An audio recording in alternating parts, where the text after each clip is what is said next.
এক সিংহ তার গুহায় গভীর ঘুমে আচ্ছন্ন। হঠাৎ একটি ছোট্ট ইঁদুর ছোটাছুটি করতে করতে সিংহের নাকের এক ছিদ্র দিয়ে ঢুকে পড়ল। ফলে সিংহর ঘুম ভেঙে গেল। সে ইঁদুরটিকে থাবা দিয়ে ধরে মেরে ফেলতে গেল। ইঁদুরটি অত্যন্ত বিনয় সুরে বলল, দয়া করে আমাকে মেরে ফেলবেন না, সময়ে আমিও আপনার উপকারে আসতে পারি। এ কথা শুনে সিংহটি হেসে দিল এবং বলল, তুই এত ছোট্ট একটা জীব হয়ে আমার কি উপকার করবি। যাক, সিংহটি তাকে ছেড়ে দিল।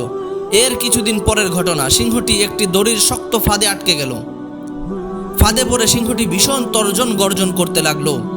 সিংহের গর্জন শুনে ওই ইঁদুরটি দৌড়ে সেখানে গেল।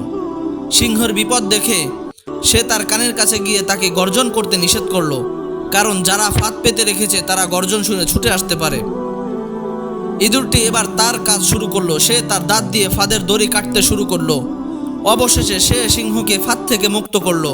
মুক্তি পেয়ে সিংহটি ইঁদুরকে ধন্যবাদ দিল এবং সেই সঙ্গে বলল, তোকে আমি অবজ্ঞা করেছিলাম, কিন্তু বুঝলাম কাউকে অবজ্ঞা করতে নেই। এই জন্য ছোট বলে কাউকে অবজ্ঞা করবেন না। ছোট বলে যে কেউ আপনার উপকারে আসতে পারে।